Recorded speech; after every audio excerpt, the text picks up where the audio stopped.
Agora parece que estamos no ar. Pois é, eu tenho a impressão de que a coisa não estava certa porque não estava no horário ainda, pô. Não, não foi isso, não. Nos tempos que eu trabalhava na TV educativa, eles falavam dificuldades técnicas. Ah, Mas, sei. em suma, vamos iniciar, dar o chute, o pontapé inicial. Hoje é dia Dia 2 de março, 2. se não me engano, se a memória não me falha, e Não, eu aqui também estou, é. estou certo. Eu estou em Avon, Connecticut, Estados Unidos, e Carlos Eduardo Novaes está em Pedro do Rio, no Brasil. No dia seguinte a um grande temporal que houve aí, verdade? Um temporal que houve aqui, mas é o dia seguinte, hoje é o dia seguinte do aniversário do Rio de Janeiro. Isso é que é Ah, uma coisa importante. O Rio de beleza. Janeiro ontem fez 459 anos. Que E você beleza. olha para o Pão de Açúcar, para o Corcovado, ninguém dá mais do que 450 para ele. Aliás, eu estou tão velho, Novaes, que eu me lembro muito bem da comemoração dos 400 anos do Rio de Janeiro. Pô, eu pensei que você se lembrasse da construção do Cristo Redentor, Não, pô. não, não vai a tanto.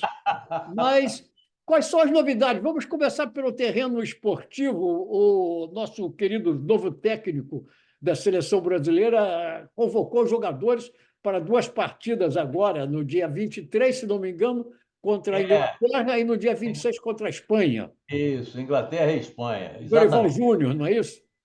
Dorival Júnior, o novo É. técnico da seleção. Vamos ver, ele está mesclando aí jogadores já rodados com gente nova. Eu tenho a impressão de que o Brasil está querendo fazer uma renovação aí geral na sua seleção, que não tem dado certo nos últimos tempos, né? É.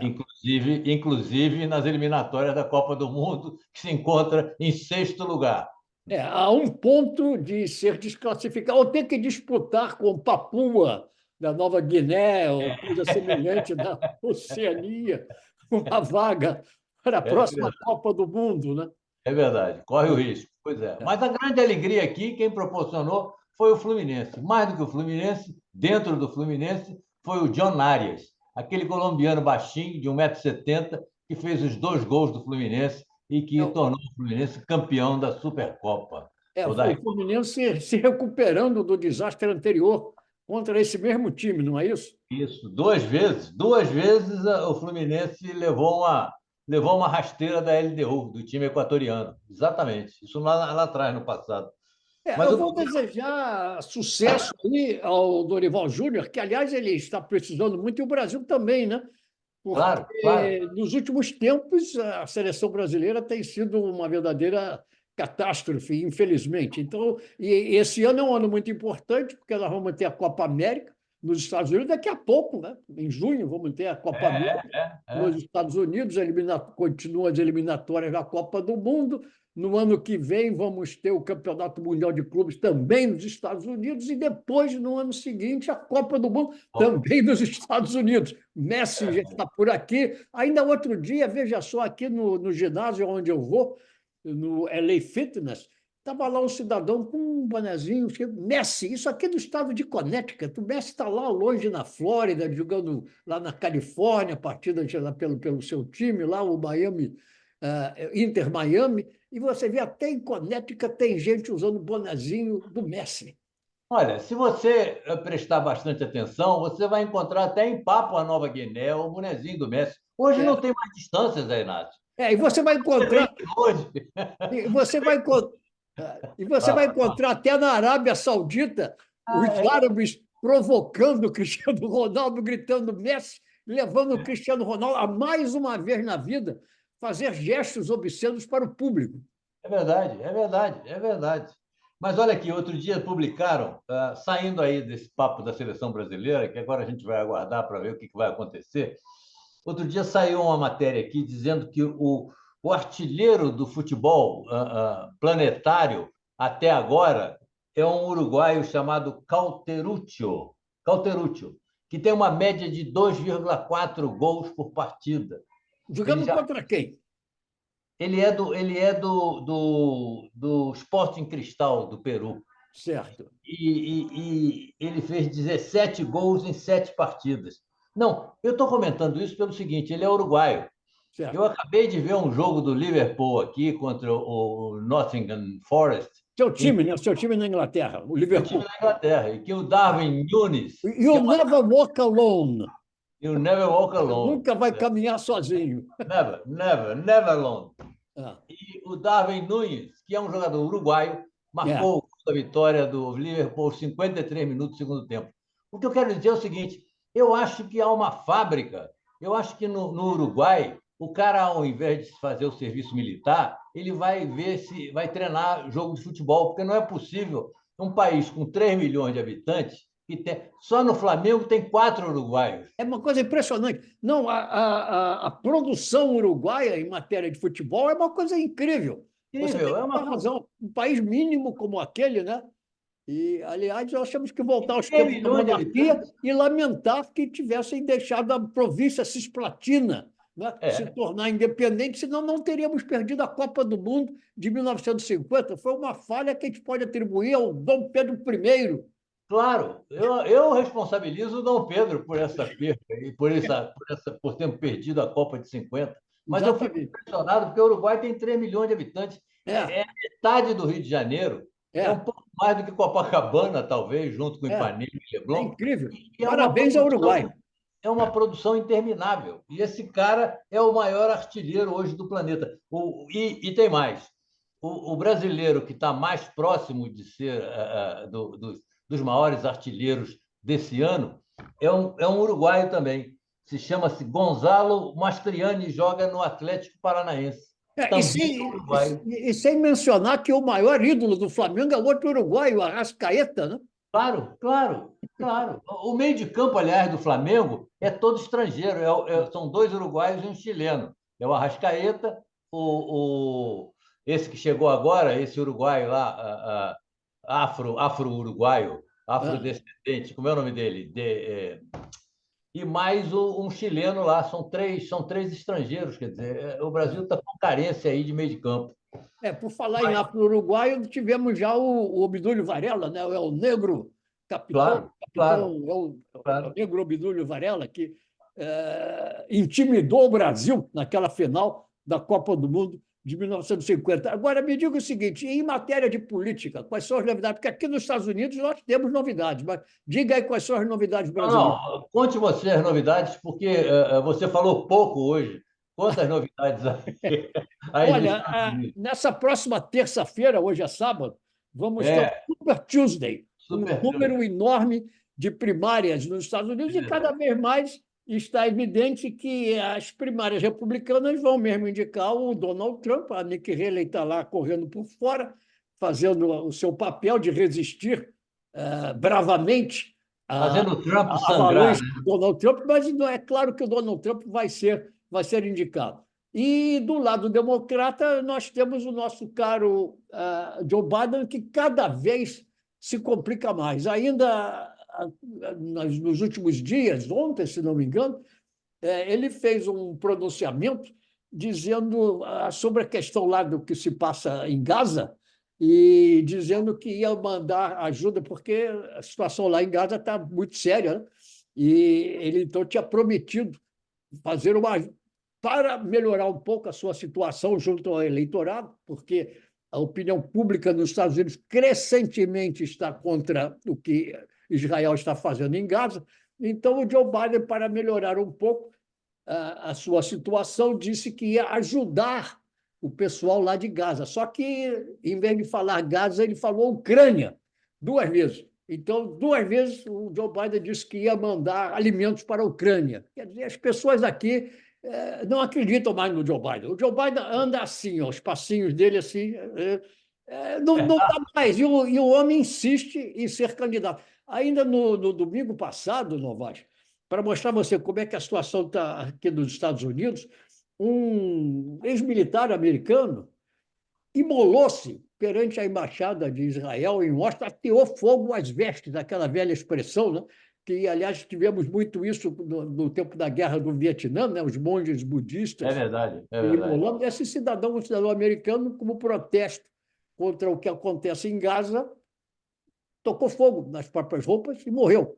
E isso para dar uma ideia do que está se passando aqui, sem entrar no mérito de quem tem razão ou de quem não tem razão, é uma situação muito séria e isso vai afetar profundamente a candidatura do Joe Biden. E ainda Não, hoje, vou mostrar aqui essa questão aqui do cidadão americano, até aqui, ó. Está no New York Times de hoje falando sobre isso. Isso foi no domingo passado. E ainda hoje, no próprio New York Times, saiu uma pesquisa de opinião dizendo que, indubitavelmente, entre Donald Trump e Joe Biden, vai ganhar o Donald Trump. Quer dizer, isso o New York Times, insuspeito, completamente insuspeito, porque ninguém pode ser mais contra o Donald Trump do que o New York Times. Então, o New York Times, alarmado, está dizendo isso. Olha, se as duas candidaturas forem Donald Trump e Joe Biden, apesar de tudo que existe contra o Donald Trump vai ganhar. Bom, não quero falar muito, diga alguma coisa aí, depois eu falo um pouco mais sobre os processos judiciais do Donald Trump. não, o Biden, inclusive, ele ficou sob pressão quando ele esteve lá em Michigan agora, não é? E que tem aquela enorme colônia árabe americana lá, e os caras botaram pressão em cima dele, quer dizer, e ele aí, não, nós vamos mandar os alimentos, nós vamos mandar pelo ar, sabe, tentou contemporizar, mas a questão é que ele fica ali sem saber o que faz, porque ele não pode abrir mão do dinheiro que os judeus fornecem a ele aí nos Estados Unidos. Não é? Todos muito ricos. Mas nem todos, né? Nem todos. Entre a própria colônia judaica nos Estados Unidos, há muitas vozes contra o que se passa em Gaza. Eu volto a dizer, sem entrar no mérito da questão, realmente o que se passa em Gaza é uma catástrofe.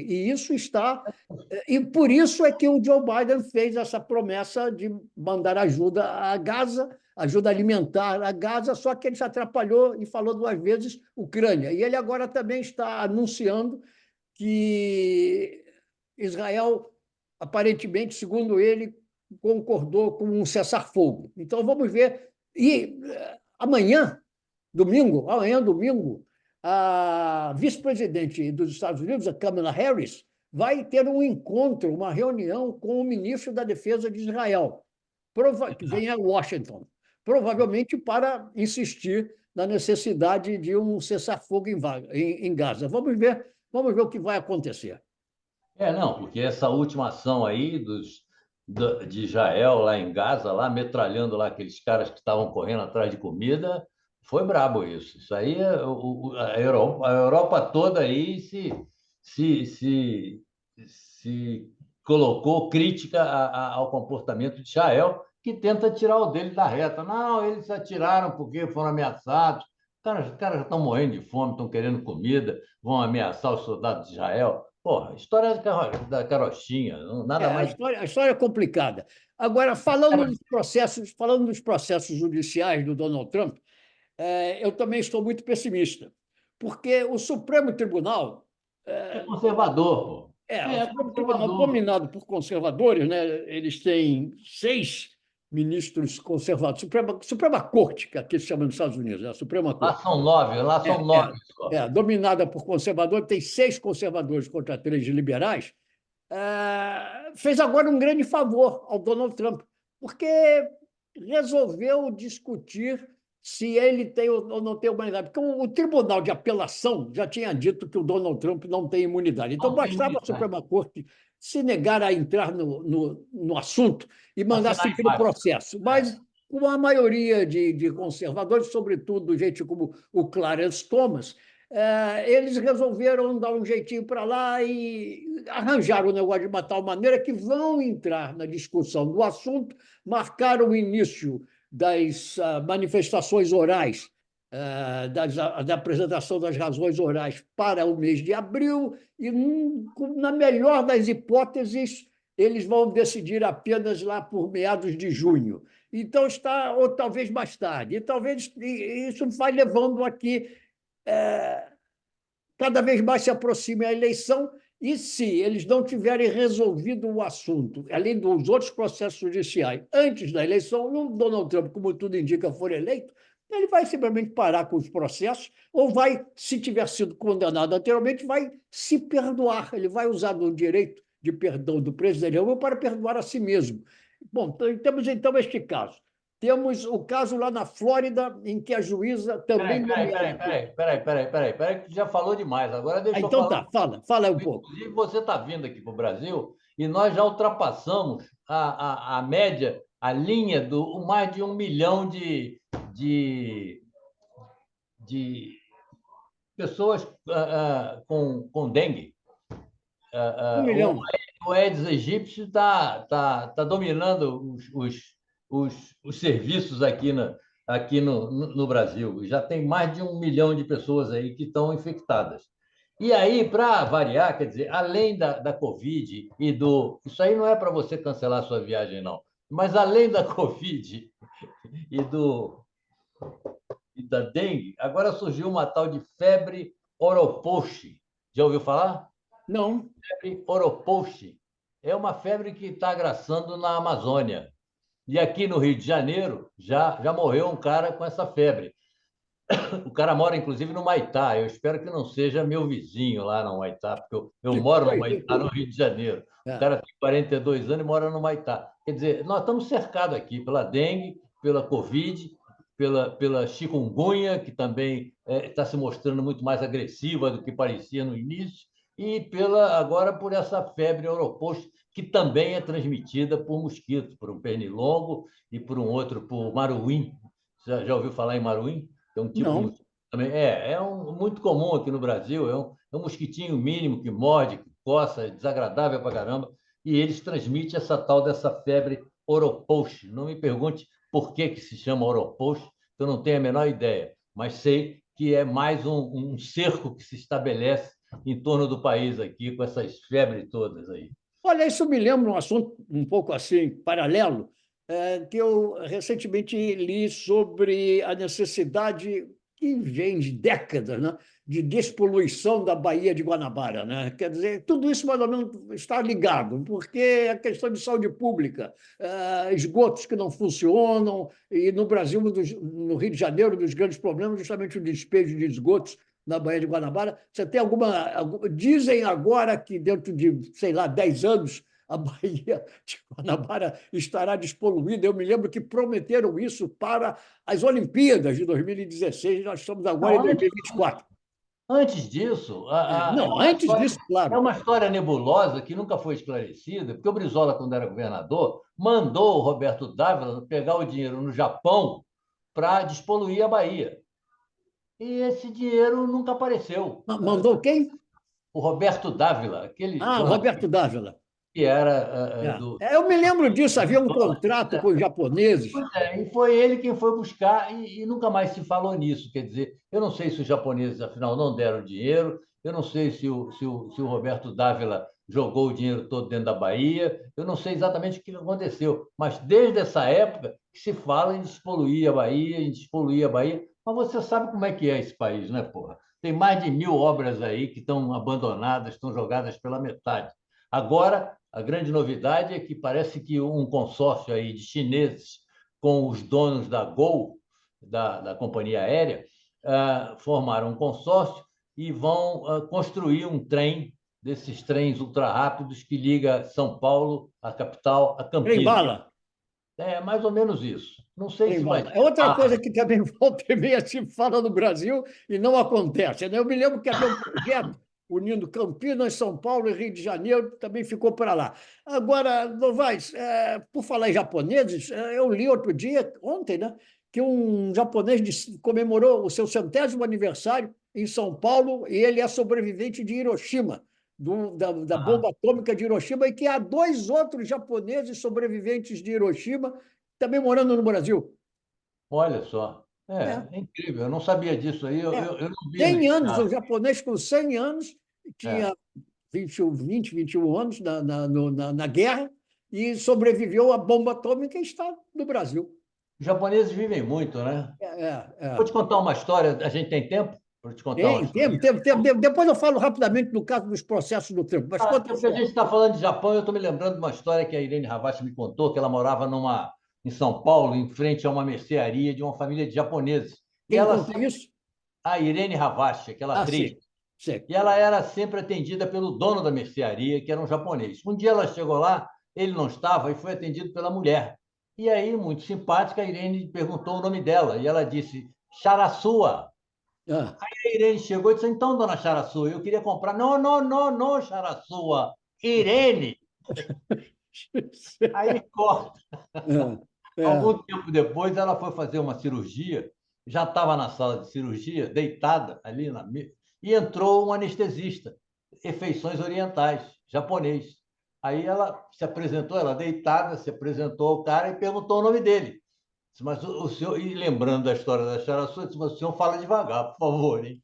Ele virou-se para ela assim e disse, Jorge. O quê? Fala, fala devagar. Ele É. falou, o nome dele era Jorge, porra, não precisava falar devagar. Chegou no ouvido dele, Jorge. Fala devagar, né? É. Ah, Aliás, ô Novaes, eu estive recentemente não, na última vez que eu estive no Brasil, lá na Ilha Grande tem uma colônia de japoneses, uma coisa muito interessante. Eles inicialmente emigraram para São Paulo e faliram. Parece que olha tem um só. negócio. E aí, não sei como foram parar na Ilha Grande, e há diversos hotéis ali na Ilha Grande, todos eles de japoneses. Olha só. E eles vão ao Japão. Eu estive lá conversando com eles, volta e meia, viajam ao Japão, volta e tal. E o Brasil tem a maior colônia japonesa do É, mundo fora do Japão. fora do Japão, E outra é coisa interessante, o Brasil tem o maior número de descendentes de italianos, de imigrantes italianos do mundo, mais do que dos Estados Unidos. Outra coisa olha muito interessante. Agora, posso falar um pouco mais dos processos do Trump? Eu já falei desse que a Suprema Corte mandou para escanteio, né? Agora só. tem o da Flórida, em que a juizinha de lá, nomeada. Esse da Flórida é sobre os documentos secretos do governo Ele americano, levou para casa, né? que ele levou para casa. A juizinha lá está procurando também adiar, porque quanto mais adiar, melhor para o Donald Trump.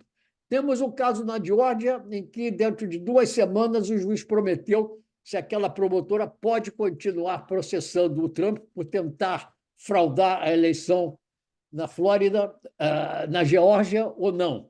Isso ele vai decidir dentro de 2 semanas. Eu já disse aqui que aquela promotora realmente agiu muito mal, mas parece que a bola vai bater na trave e ela vai escapar com a bola batendo na trave. E temos os processos acontecendo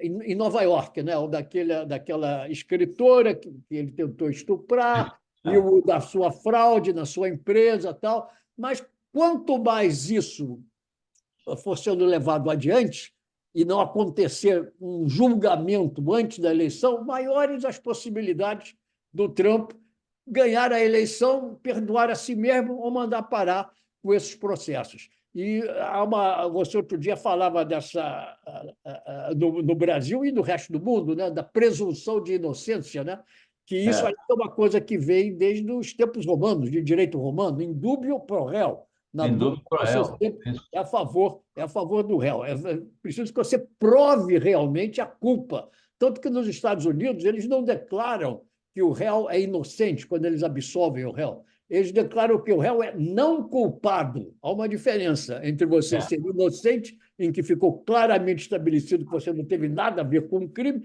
e de você ser não culpado, isto é, não conseguiram provar a sua culpa. O not guilty, né? É o veredito. E há também uma outra famosa frase que é justice denied, justice delayed. Ou melhor, ao contrário, justice delayed, justice denied. A justiça, quando é Nada, mas não retardada, é a faz. justiça negada. E o que o Trump procura é exatamente isso, é retardar ao máximo a aplicação da justiça para escapar. É o que está se passando aqui nos Estados Unidos. É um problema, pô. E ele aí vai continuar dando o exemplo aí, e tirando extremistas de direita do armário, aí pelo mundo afora, né? Já tem aí o Bolsonaro, o Milei, aquele maculelê lá em El Salvador. Outro dia eu soube, aliás, que houve uma acusação grave na Argentina, não sei em que deu, de que o Milei estava envolvido com traficantes de drogas. Não sei Não, exatamente. não, isso não bateu aqui, não. Eu tenho acompanhado de perto aí a evolução lá do governo do Milei e não aconteceu. O que aconteceu outro dia aqui foi uma greve de um dia, uma greve generalizada das companhias, das duas companhias aéreas ah, argentinas. E parou tudo, mais de 300 voos aí, voos que saíam daqui para lá pararam, sairiam de lá para fora também pararam. O aeroporto parou, Ezeiza e aquele outro aeroporto da cidade. Tem havido movimentos e manifestações aí contrárias a certas iniciativas do Milei, né? Sem contar que aqueles 600 artigos que ele prometeu que iria mudar aí a história da Argentina não foi aprovado lá no Congresso americano, no Congresso argentino. Eu acho que eles reduziram a quase um terço aqueles 600. Não sei se eram projetos, se eram artigos, o que que eram, mas era alguma coisa que significava mudanças lá na estrutura do país. Então, se o Trump ganhar, eu já tenho minhas dúvidas com relação aqui no Brasil, porque o Lula, eu não sei se ele quer ser ou se é o PT que está querendo que ele se torne candidato à reeleição. Embora esteja sendo discutido nesse momento no Congresso aqui no Brasil a questão da reeleição, que muita gente está querendo que cancele a ideia da reeleição, que você sabe que foi um ato de vaidade do Fernando Henrique Cardoso.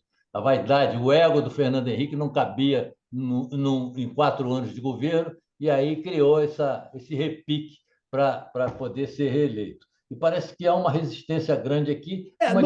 No tempo do Fernando Henrique, o mandato era de 5 anos, né? E era um mandato só. Então, ele resolveu, não, vamos fazer como nos Estados Unidos, mandato Isso. de 4 anos, mas com direito à reeleição. E fez uma coisa inteiramente errada, porque, digamos que ele tivesse razão, deveria ser a partir do próximo presidente, não a partir do exercício Claro, dele. claro. Mas ele fez isso para ele, não é? É, E é. se ferrou, porque o segundo mandato dele foi um Deus nos acuda. E as pesquisas mostraram que ele saiu do governo com o rabinho entre as pernas, pô. Agora, eu não sei se o Lula conseguiria se reeleger caso a reeleição permaneça, porque, por incrível que pareça, você teve notícias da manifestação lá da Avenida Paulista, do Bolsonaro? Eu soube por alto, aqui nos Estados Unidos não houve muita repercussão, mas eu até outro dia fiz um comentário a respeito, né? Porque toda vez que o nosso caro Jair Bolsonaro fala, eu me lembro do trecho daquela peça de Shakespeare, Macbeth, né? Em que ele diz: é uma história contada por um idiota, cheia de sonho e de fúria, sem qualquer sentido. Né? Toda vez que eu ouço o Jair Bolsonaro se pronunciar, eu me lembro disso. Mas qual foi a repercussão aí no Brasil? Não, tinha uma boa quantidade de gente. Quer dizer, os bolsonaristas disseram que tinham umas 700 a 800 mil pessoas lá na Avenida Paulista.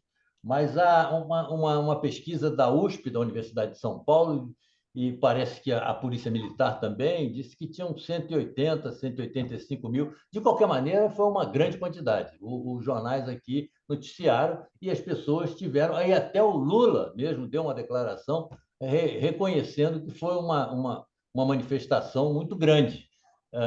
Quer dizer, o Bolsonaro, mesmo não sendo candidato, ele continua tendo um apoio muito grande. E eu não entendo esse apoio, porra, com todo o currículo, com todo o histórico dele, mas as investigações em torno aí da tentativa de golpe, elas prosseguem. E parece que essa semana aquele major que era chefe de gabinete, o que era ajudante de ordem dele, o Cid, vai depor mais alguma coisa que parece que ficou faltando. Anteontem, depois um general lá que ficou mais de 5 horas lá depondo, porque esse general foi contra a minuta que estava sendo feita lá para criar um estado de sítio, enfim, um clima de golpe. Então, as coisas estão andando. Agora, eu não sei como é que vão esvaziar esse fervor patriótico que existe aqui pelo Bolsonaro. Se o cara fez um monte de lambanças, um monte de cagadas, se me permite a expressão, e continua aí como, sabe, um Messias. É isso. São coisas que cada vez mais me levam a pensar que Eu não sei, há uma semelhança incrível, né, entre... aliás, há muito tempo eu digo isso, tudo que acontece nos Estados Unidos, no dia seguinte acontece no Brasil. Claro, O brasileiro claro. tem uma tendência inacreditável de copiar o americano. E o que se passa com o Jair Bolsonaro é o reflexo do que se passa com o Donald Trump. Quanto mais você diz que o Donald Trump é pilantra, que o Donald Trump fez isso, mais aquilo, que fraudou, que estuprou mulheres, que ele...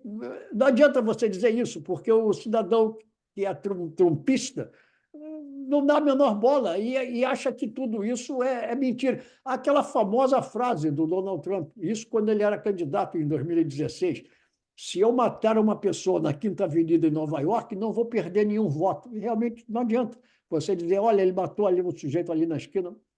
Trump, Trump, Trump, quer votar no Trump porque quer votar no Trump. E acabou-se. É como você falar mal do Flamengo, entende? Para um flamenguista, para um rubro-negro ensandecido. Quer dizer, me lembra muito a analogia que eu faço, a associação que eu faço, com esses torcedores fanáticos, pô, que não adianta. Você discute futebol com eles, os caras vão sempre, o Flamengo perde de 10-0, o cara vai dizer que é o maior, que já ganhou É. e não vai mudar de clube. E outra coisa Deixa eu interessante, dizer um negócio Novaes, para que também você. acontece no Brasil e acontece aqui nos Estados Unidos, é a ligação de um cidadão que é o oposto, digamos, de um comportamento moral com os evangélicos.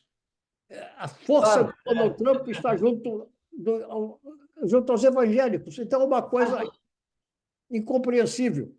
mas a mesma coisa acontece aqui com o Bolsonaro, pô. Os evangélicos estão fechados com o Bolsonaro, mas muito porque os evangélicos vão seguindo os seus pastores, os seus malafaias da vida, que são É. os grandes canalhas, os grandes calhotas, e seguindo, e esses caras estão todos, os grandes pastores das igrejas aqui evangélicas, estão todos à volta do Bolsonaro. E o que está acontecendo, só para a gente terminar a nossa conversa por essa semana, está havendo nos Estados Unidos cada vez mais o abandono daquele conceito de que o Estado é leigo. Então, cada vez mais você sente a influência da religião na Então, política. Nós tivemos agora, recentemente, no Alabama, o caso de um tribunal que declarou que os embriões da fertilização in vitro, isso. né, fertilização artificial, são seres humanos. Então, você para fazer uma fertilização, fertilidade em proveta, você tem que destruir os embriões que não são usados, porque você vai criar uma vida humana, mas vai abandonar os embriões que não podem ser utilizados. Então, isso, segundo a opinião deste tribunal e do presidente do tribunal, que declarou especificamente que ele resolve tudo de acordo com a Bíblia, é crime. Então, as mulheres não podem mais fazer a fertilização in vitro. É esse o estado de coisas a que estamos caminhando aqui nos Estados Unidos e, aparentemente, no Brasil, vamos seguindo pelo mesmo caminho. Vamos ficar por aqui, não vai? Semana que vem a gente conversa de novo Quando é que e você temos vem? o resultado das primárias americanas. Quando é que você vem? Dia 21 de abril, de março, devo estar chegando aí. Ah, tá. Tá bom. Então, Desse mês. a semana que vem a gente se fala na sexta-feira, às 5 horas. Sexta-feira, mesmo. Valeu. Tá Combinado. bom. Um Bom abraço. domingo para você. Um abraço. Tchau, tchau. Tchau.